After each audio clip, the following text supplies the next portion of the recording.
Dossier, France-Afrique France-Afriction, à la jeunesse d'un désamour croissant publié le 13 octobre 2022 par Miadjo, une relation qui bat de l'aile. C'est le moins que l'on puisse dire sur l'état des rapports entre de nombreux États du continent africain et la France, qui traverse depuis plusieurs années un tourbillon de turbulences. Entre la volonté de refonte de la collaboration entre les États et le sentiment de nationalisme naissant auprès des populations, les causes de ces tensions sont multiples, laissant présager un retour à la normale impossible. En visite officielle au Cameroun les 25 et 26 juillet dernier, Emmanuel Macron avait été accueilli en grande pompe par la population locale. Devant ce monde enthousiaste et ravi de le voir, le président français, sourire aux lèvres, s'offre un bain de foule. Un accueil triomphal digne d'une star interplanétaire qui en a surpris plus d'un sur le continent. La raison, cette visite s'inscrivait dans un contexte de relations tendues entre la France et bon nombre de ses anciennes colonies. En tête liste figure le Mali avec son gouvernement de transition dirigé par le colonel Assimi Goïta.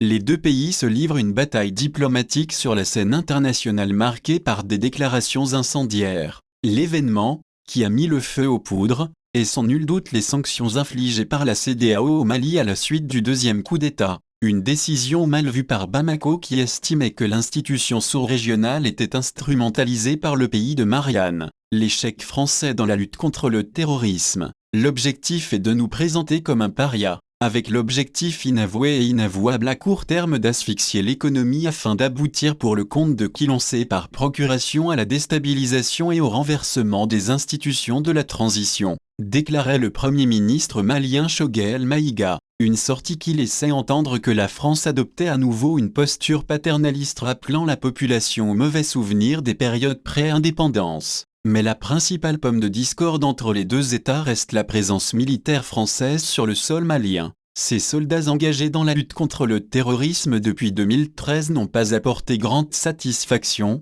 a estimé la junte au pouvoir qui a souhaité une renégociation de l'accord de défense et de coopération avec la France. Une requête inacceptable pour l'Élysée qui a précipité le retrait militaire de la force Barkhane du Mali. Cette même force avait été la cible de plusieurs manifestants n'hésitant pas à bloquer le convoi militaire. Ce fut le cas à Kaya, Burkina Faso, le 18 novembre 2021, à Terra, Niger, le 27 novembre 2021, et à Ansongo, Mali, le 20 janvier 2022. Pour l'analyste politique et sécuritaire au Sahel, Batraoré, cette gronde populaire se justifierait par un mécontentement général lié à la lutte contre le terrorisme. La présence militaire française au Sahel dure depuis près d'une décennie et les résultats obtenus sont loin d'être une réussite. Face à la propagation du péril djihadiste et l'incapacité des présences étrangères, les populations ouest-africaines ne comprennent pas comment une puissance militaire comme la France peut échouer à sécuriser, explique-t-il.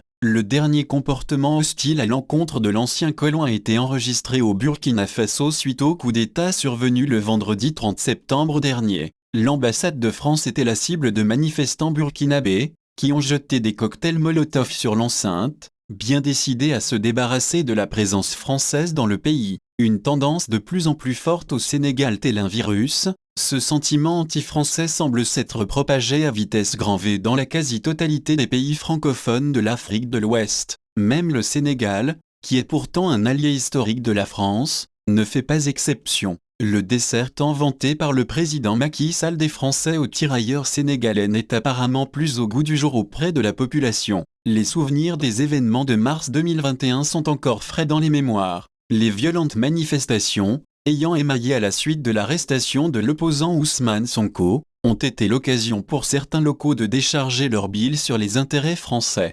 L'entreprise qui en a fait les frais est le groupe Auchan avec sa chaîne de magasins présente un peu partout dans la capitale pillée et saccagée. Bien que ce genre d'événement ne soit pas monnaie courante, d'autres faits peuvent venir corroborer la thèse d'un sentiment anti-français croissant. À l'exemple du mouvement Frappe France Dégage créé en 2017 avec comme figure de proue l'activiste sénégalais Guy Marius Sagna. L'homme qui dit se battre contre le néocolonialisme français s'inscrit en droite ligne dans le combat mené par d'autres activistes panafricains tels que Nathalie Yan ou que Miss Ba. Une présence économique sur le reculoir, un refroidissement des relations qui intervient à un moment où la présence du pays de Macron perd en influence dans plusieurs secteurs d'activité. Dans une chronique diffusée sur RFI, Le journaliste Dominique Bayard évoque le déclin économique enregistré de la France en Afrique. Il souligne le fait que la France n'est plus le premier fournisseur du continent depuis plus de 20 ans. La première place serait occupée par l'Allemagne. En valeur, les exportations françaises vers l'Afrique ont fortement augmenté, mais leur poids relatif a été divisé par 2,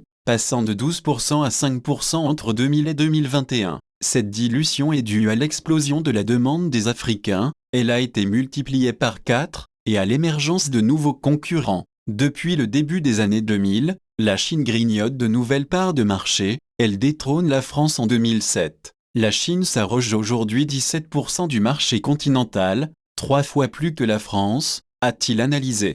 Traoré, il y a un nouveau vent de nationalisme qui souffle au sein de la jeunesse et il n'est pas à négliger au vu de tout ce qui précède. Il est pertinent de se demander si ces relations hostiles entre l'Afrique et la France ont atteint un point de non-retour ou si, malgré tout, l'espoir demeure. Dans tous les cas, le pays européen tente, tant bien que mal, de réparer les liens en ciblant la jeunesse. L'événement marquant le point de départ de cette nouvelle ère est le sommet Afrique-France tenu le 8 octobre 2021 à Montpellier. Cette rencontre a voulu se démarquer de ses formats précédents en donnant exclusivement la parole à des jeunes du continent triés sur le volet, une initiative qui reste insuffisante et moyennement appréciée en raison de son caractère scénarisé. Selon notre analyste politique, une remise en question profonde et sincère de la France est plus que jamais nécessaire. La posture française à l'égard des dirigeants africains crée un fossé entre les peuples et leurs dirigeants mais aussi entre la France et l'Afrique, observe-t-il. Les tensions diplomatiques entre le Mali et la France donnent le sentiment que la France française, à l'égard de l'Afrique, reste condescendante. Il y a un nouveau vent de nationalisme qui souffle au sein de la jeunesse et il n'est pas à négliger. Il est essentiel pour la France de ne pas réduire ce ressentiment à une manipulation de la part d'autres puissances. Elle doit reconnaître sa part de responsabilité. Il y a là véritablement un conflit de perception qui n'est pas à négliger et qui déterminera les relations futures avec l'Afrique. La posture condescendante alimente ce sentiment.